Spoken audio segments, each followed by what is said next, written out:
Ah, yes, look at that. Okay. さて、ここは島のどの辺だろうな。Oh. 招かれざる客か。緊張するね。Ah, cheeky. 念のために聞くが、漂流者じゃないだろう。 Who's this? 潮流の関係で波に任せてるだけじゃ絶対につかない島だしな。 Could it be? 強えなこいつ。道案内でもしてくれんのか。このゲームの制作者の一人だ。レイザーという。 Okay, good. 主に Nice to 放出系の meet スペル you. を担当している。スペルでの移動とか外敵対策だ。ゲームマスターだけが使える特別な Random スペル。 location, game あい master. にくだが出て行ってもらおう。正しく入刀するなら歓迎しよう。ちなみに俺を任せば手に入るアイテムもあるから、プレイするならそのうち戦うこともあるだろう。 This is so exciting. また来るぜ。ちゃんと玄関からな。エリミネイトオン。 Yeah, they're about to get shot off. すごい使い手の集まりだったな。 Yeah, he didn't seem too concerned though. He's got it handled. Yeah, let's get rid of that. Oh.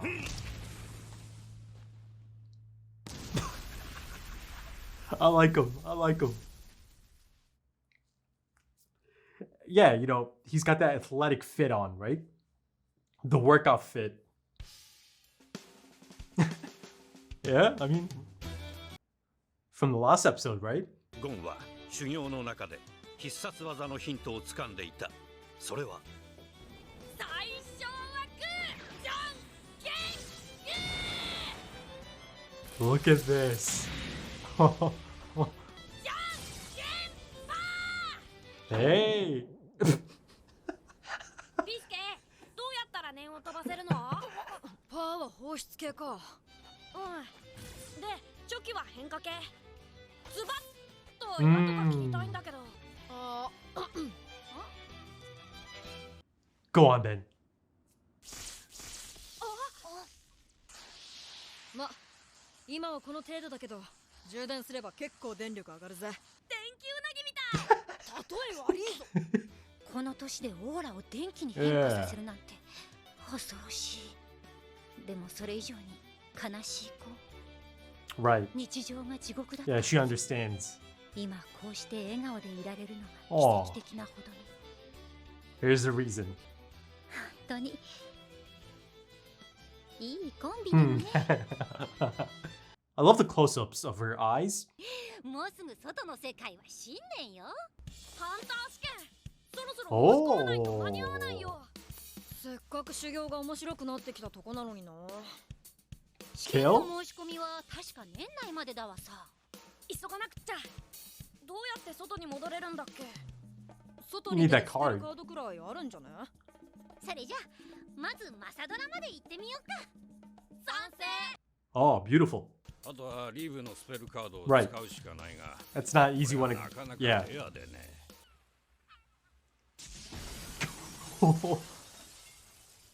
That'll do it. それじゃ速攻で合格して戻ってくるぜ。東レ港の裏山にある一本杉の下にキリコって魔獣が住んでるから、 Right, right, 俺 right. の友達だって言えば会場まで連れてってくれるよ。 Wow, okay. じゃあ私たちは修行を続けようかしらね。Interesting. Yeah. これで現実に戻ってきたのか。なんか全然実感ね。 Yeah. 何やってんの？ Whoa, it's the guy. あなたはその肩の機械は何かあったのですか？ Her tone changed. でもなんでこの話を私たちに？俺がこの島で会ったものの中で You guys are the only ones that... 頼りになる Yeah. と思ったからさ。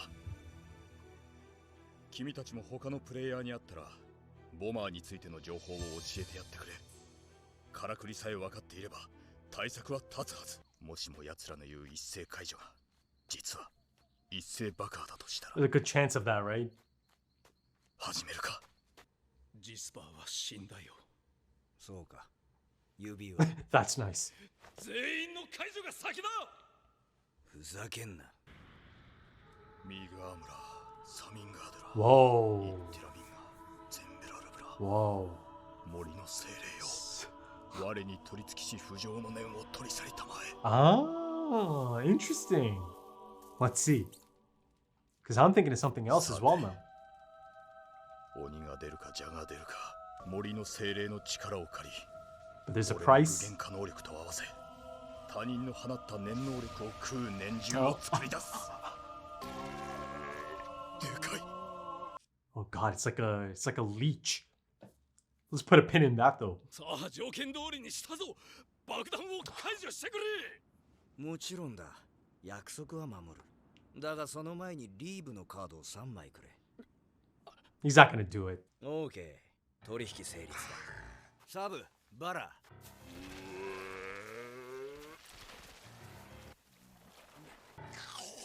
Ugh. Poor bastards. 行くぜ。リリース。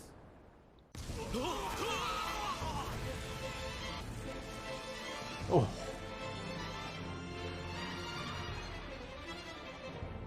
Damn. 解放してやったぜ。恐怖からな。 Ugh. You'll get yours. リーブオン。 They'll get theirs. They'll get theirs, and I'll love it. とりあえず、これで爆死の心配はなくなった。 But made a bit of a deal だが though. こいつは、ゲンスルーがかけた念能力の解除条件を満たすか、奴が死ぬまで消えることはない。Ah. やっぱり一度彼らのアジトに行ってみようよ。もう時間切れのはず。 Yeah, it's quite the grisly 何 sight より詳 though. しい場所さえ聞いてないんだわよ。ボマーはゲームを続けていればぶつかる可能性の高い相手。そういう意味じゃアジトへは近い時期に行く必要があるかもしれない。うん。マサドラで怪物カード換金してスペルカード買う？ Look at him. 俺の必殺技どのくらいで完成すると思う？あんたの念はまだまだ発展途上。威力もスピードもピークはわからない。 But he's ただしヘナチョコ yeah, でも he's a bit of a 形が完成 special する one の though, は right? そんな先のことじゃないわさ。本当？いつ頃？そうだわね。キルアが戻るまでには完成させておきたいわね。よーし、絶対完成して驚かせてやるぞ。お客様ラッキー。先ほどスペルカードが大量に入荷したばかりよ。彼らが集めてたスペルカード。 2人で60枚も買ったから種類もいろいろあるね。ん？あ、ランク S 限度枚数たったの10枚。どうすんの？取っとくの？今使った方がいいの？俺に聞かれてもわかんないよ。こんな時キルアがいればな。確かにゴンの匂いがする。 It's them. 会いたいね。パーッと言ってさーっと合格して早くゴンのとこに戻りたいんだけど。そうは言っても試験開始日まであと数日あるしね。その間ゴンとあんたの話聞かせておくれ。オッケー。じゃあいつが俺んち来た時の話でもしようか。 Perfect. ここなら安心して修行できるからね。少なくとも攻撃スペルの射程範囲に誰かが来たら Still. すぐにわかるし、スタート地点の時と同じような監視されてる視線をマサドラの方から感じるけど、こっちにも防御スペルはたくさんあるし、まあ念のためブラックアウトカーテンをかけてるけどね。まああんまりスペルカードにとらわれても仕方ないわよ。 Focus on your とにかく今は精進精進。 yes, gone. オッケー、1分経過。次。 Ooh. あ、ダメだ。全然届かないよ。変化系に比べたら格段に筋がいいだわさ。 Ooh. この修行になれれば、あんたの天ならオーラの玉を2、3日くらい宙に浮かせ続けられるわよ。 That should excite him. あのくらいの距離も今日中には届くわさ。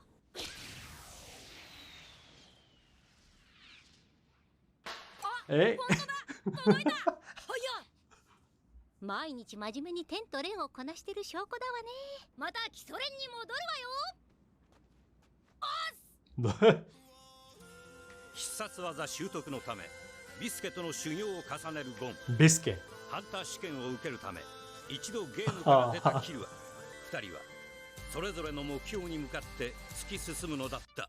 Okay, look at that. That's yet another moment of, Gon and Killua's beautiful friendship being highlighted and, reiterated by the narrator, the ever-present at this point.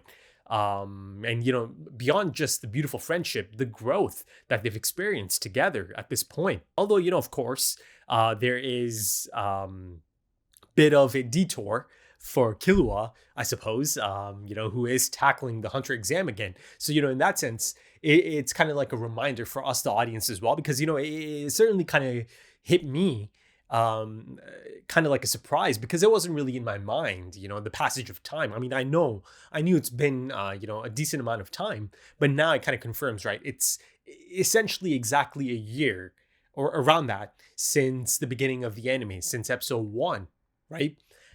So that's nice. And the thing is, 65 episodes in, it actually feels like I've lived through quite a bit, that I've had a year with these characters, right? In the span of those 65 episodes.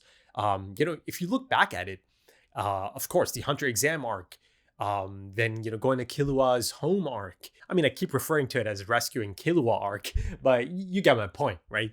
And then, of course, Heaven's Arena, and then, the incredible York New City arc, and now, pretty deep into Greed Island as well. Now I'm like really into it. It's certainly beyond the introduction phase of it. But yeah, all of that stuff, it really kind of adds up, doesn't it? I certainly feel the passage of time and all of that growth. And, like I mentioned in the last episode, it feels like growth that's been kind of on this, that's been on this exponential incline, right? That it's been earned.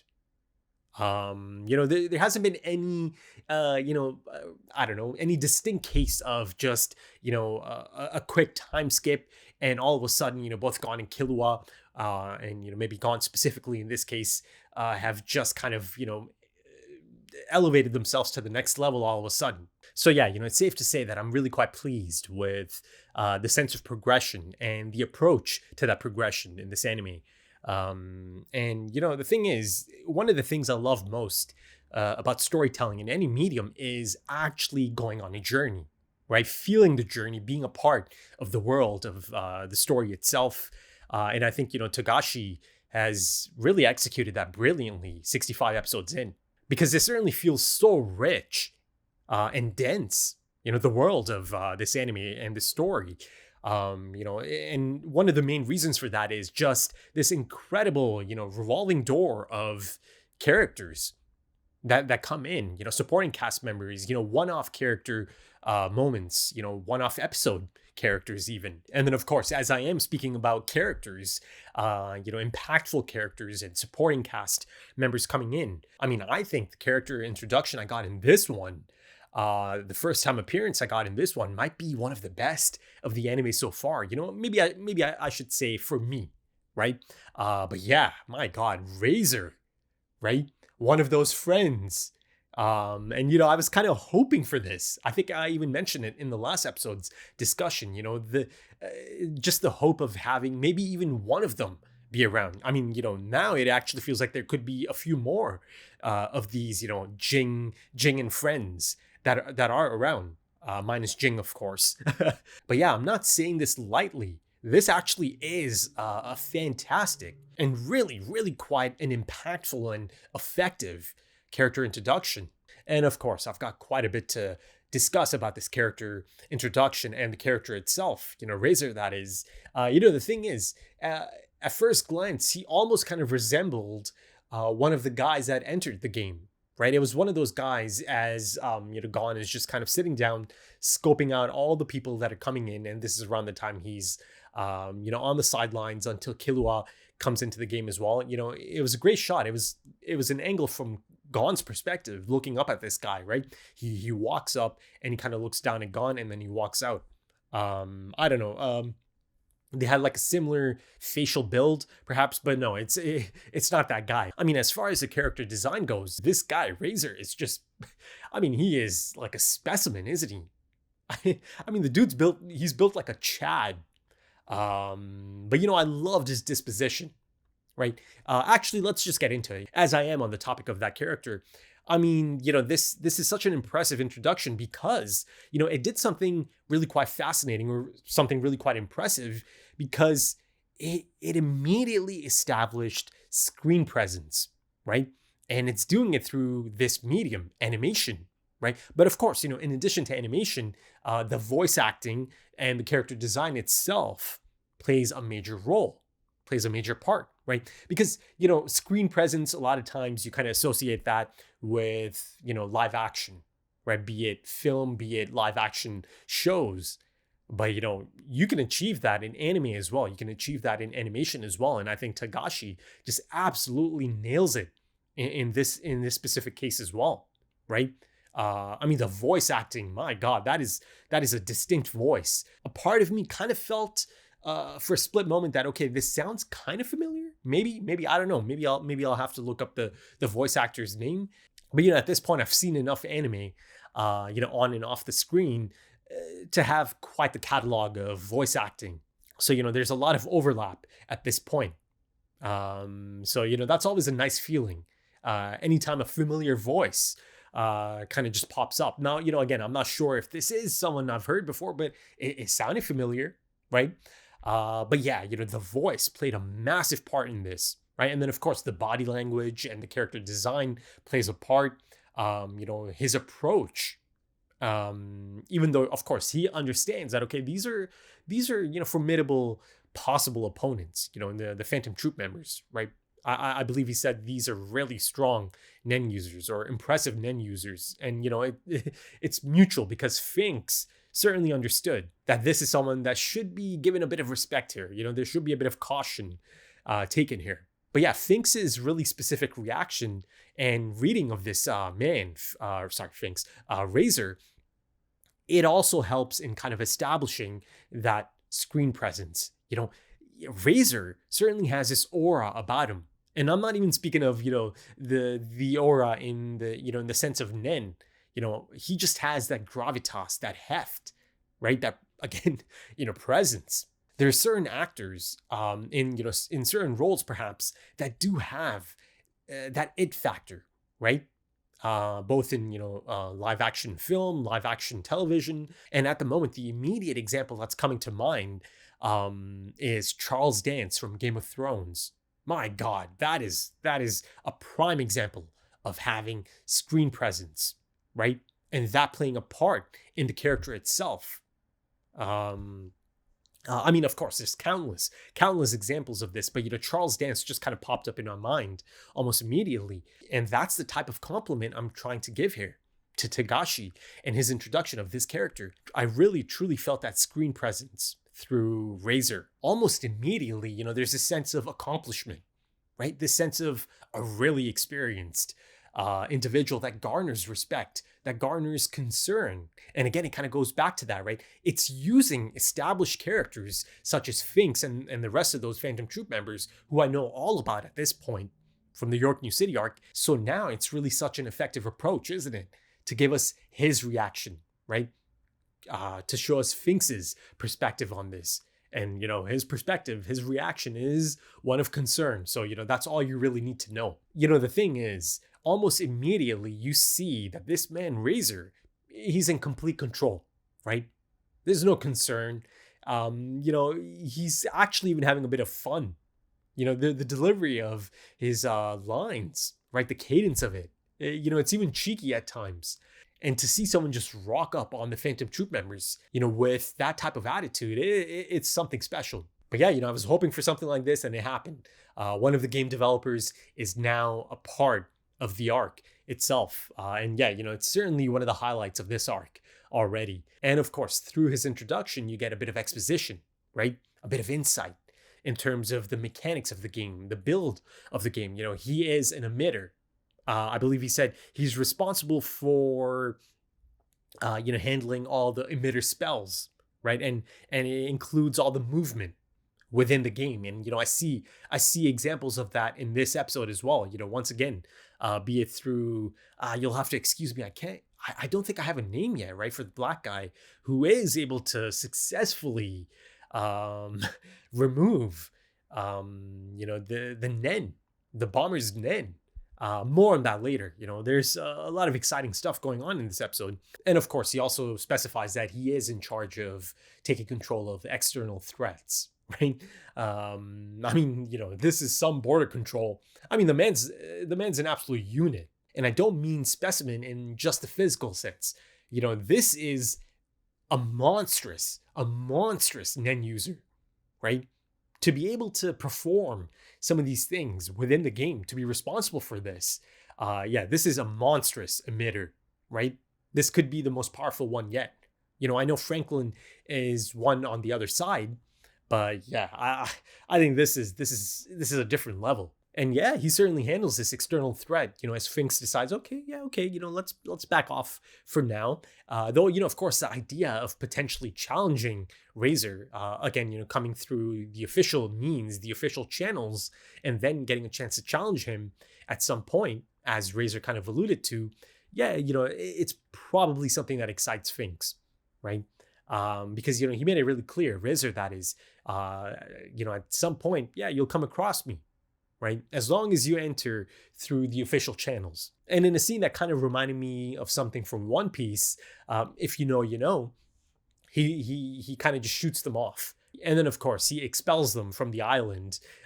In a scene that kind of reminded me of something from One Piece, if you know, you know. So yeah, it'll be interesting to see the Phantom Troop the next time, right? Because then you kind of get a bit of insight, their approach, their opinion on this guy.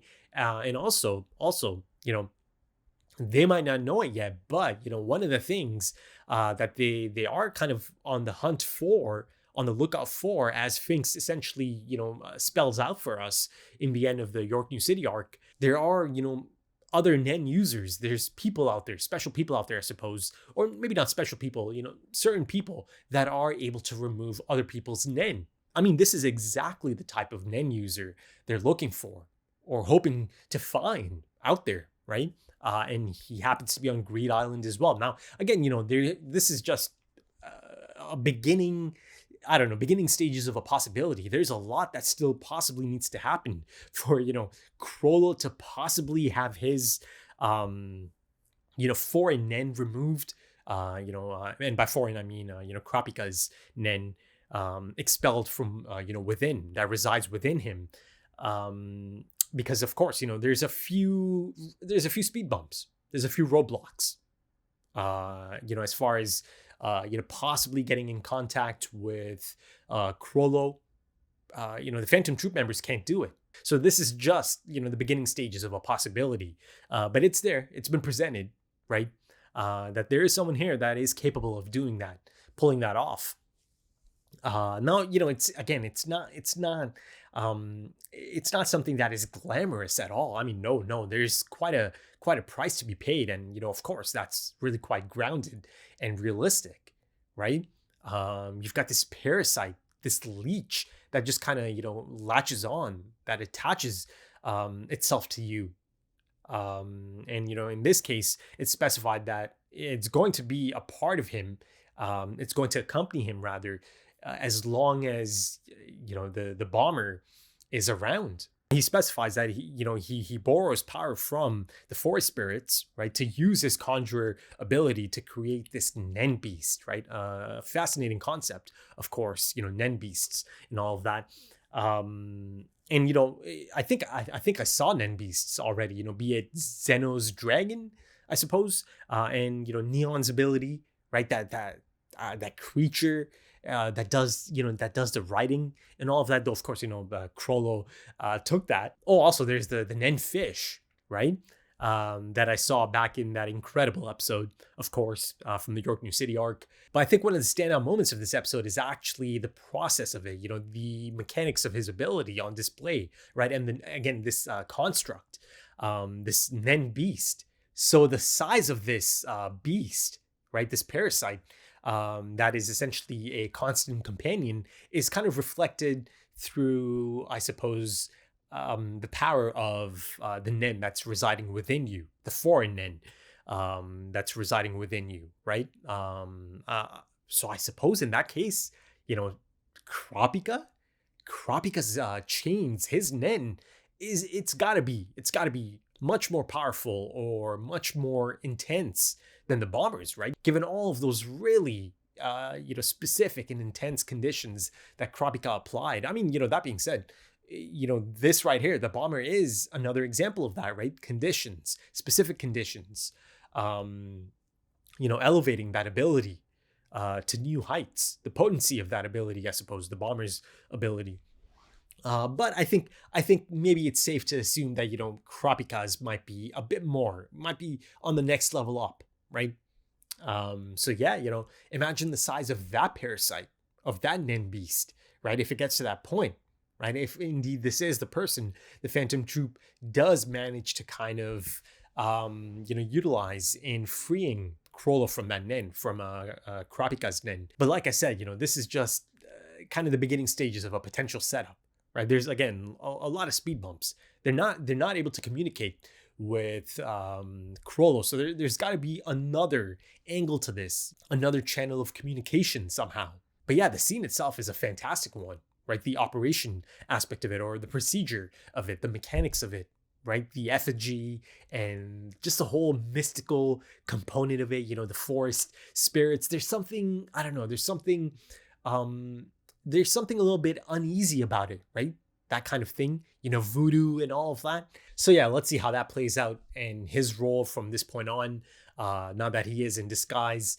That should give him a bit of an edge, right? Because of course the bomber has no idea this has happened. But also, something to note here is his run-in with Bisque.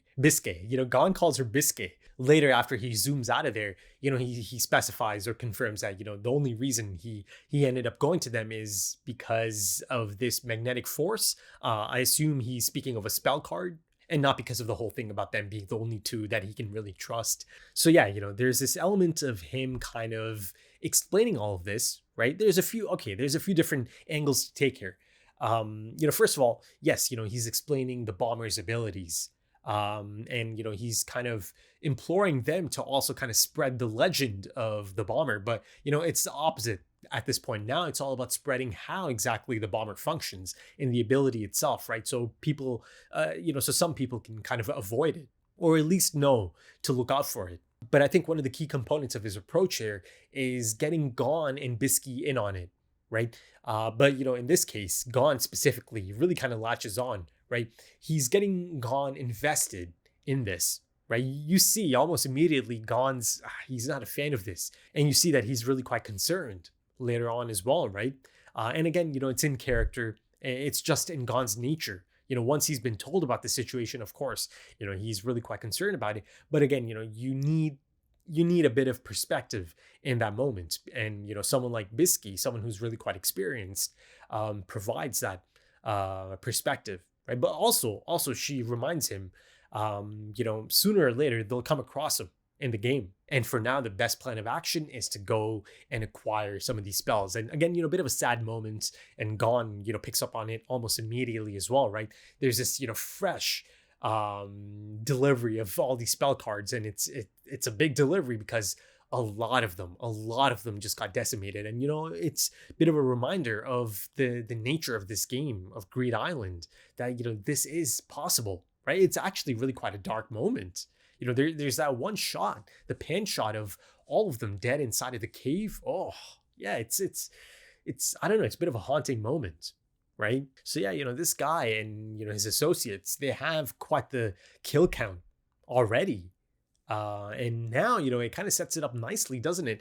As far as, Gon kind of having a target, or Gon potentially going up against someone that is, open to killing.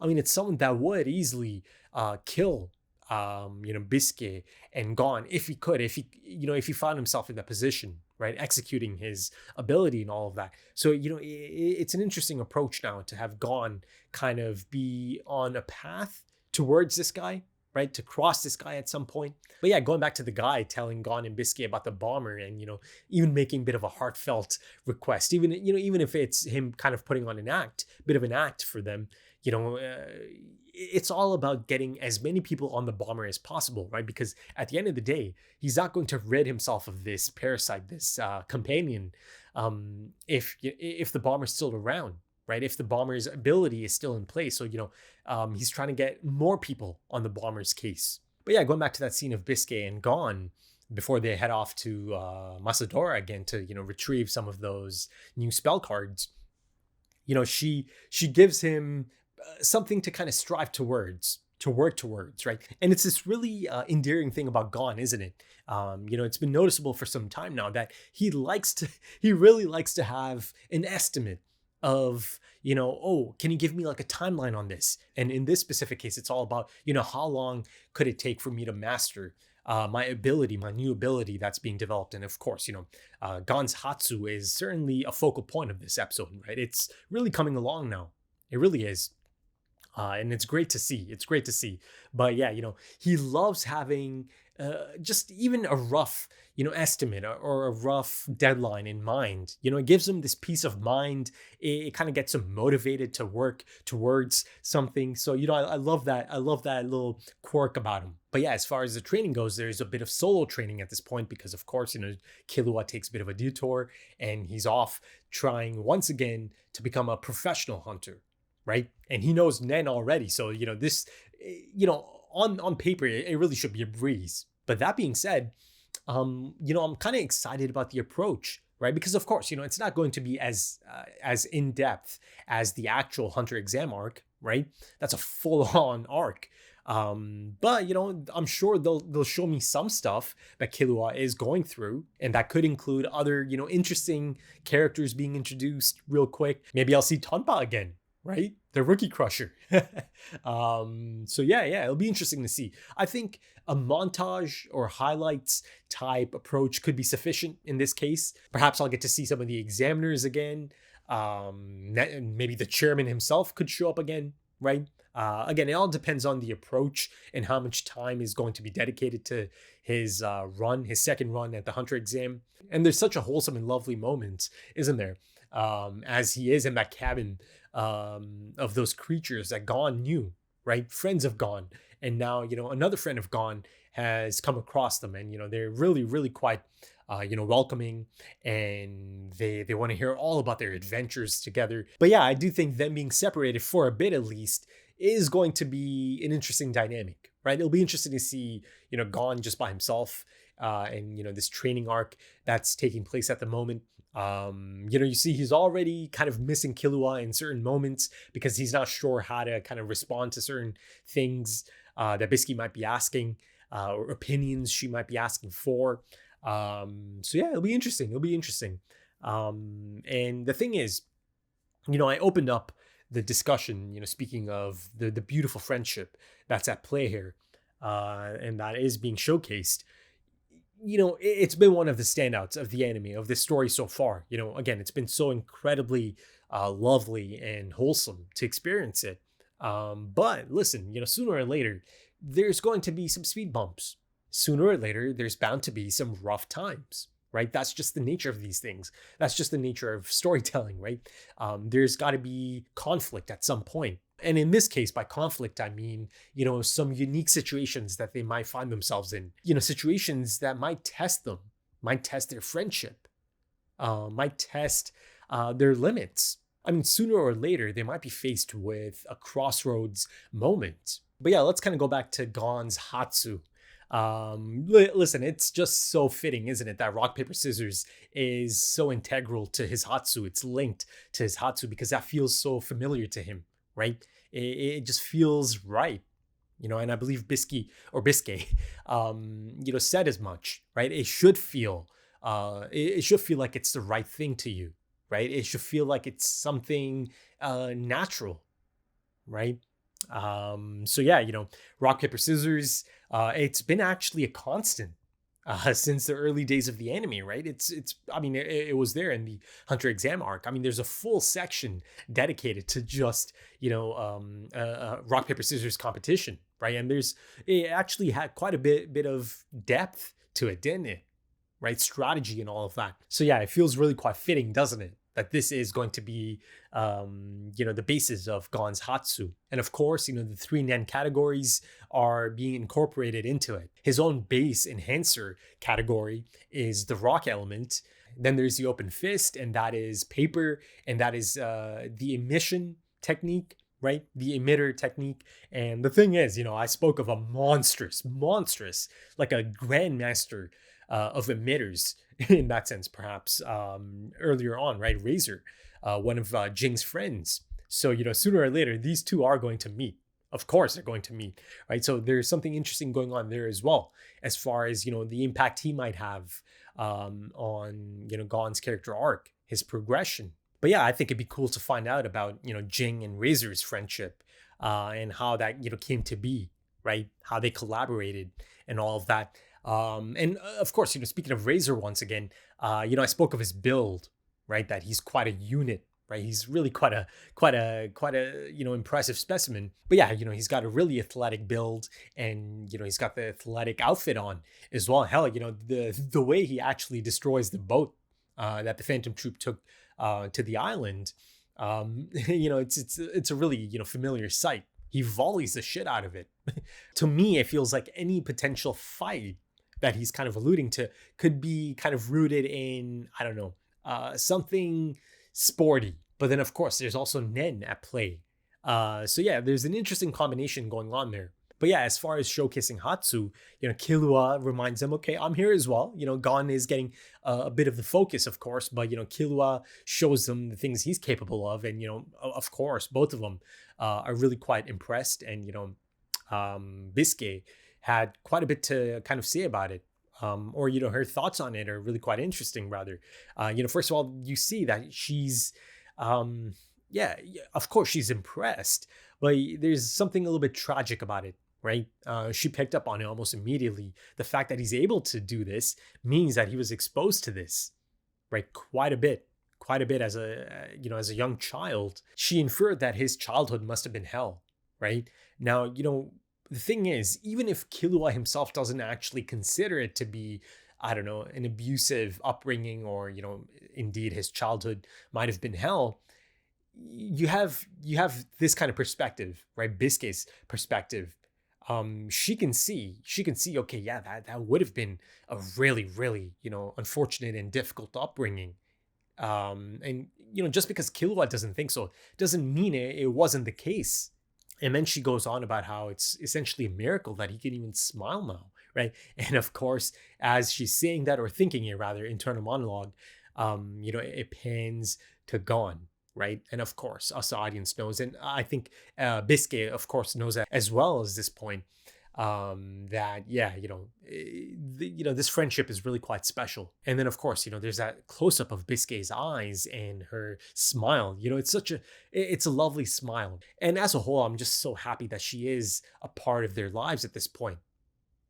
Someone this experienced, someone someone this special. I think she is special. This is someone, that can be quite demanding, right? For a reason, of course, but also someone that is quite nurturing. This is someone who knows how to treat them. This is someone who knows how to push them, how to get the best out of them, right? This is just perfect. I think this is perfect. I've said it a few times now, they're lucky to have her as their master, as their sensei. But yeah, I think that should do it for this one, folks. If you enjoyed that, consider dropping a like, consider dropping some comments, give me your thoughts. If you are interested in early access, or full opacity, or perhaps even timer-based full length, consider checking out the Patreon page and potentially supporting the channel in the process. The links are in the description and the pinned comment. Also links to social media if that's your thing. Right then, thank you so much for joining me, folks, and thank you for your time, because time is precious. It really is. And I do hope to see you again soon for episode 66. Until then, take it easy.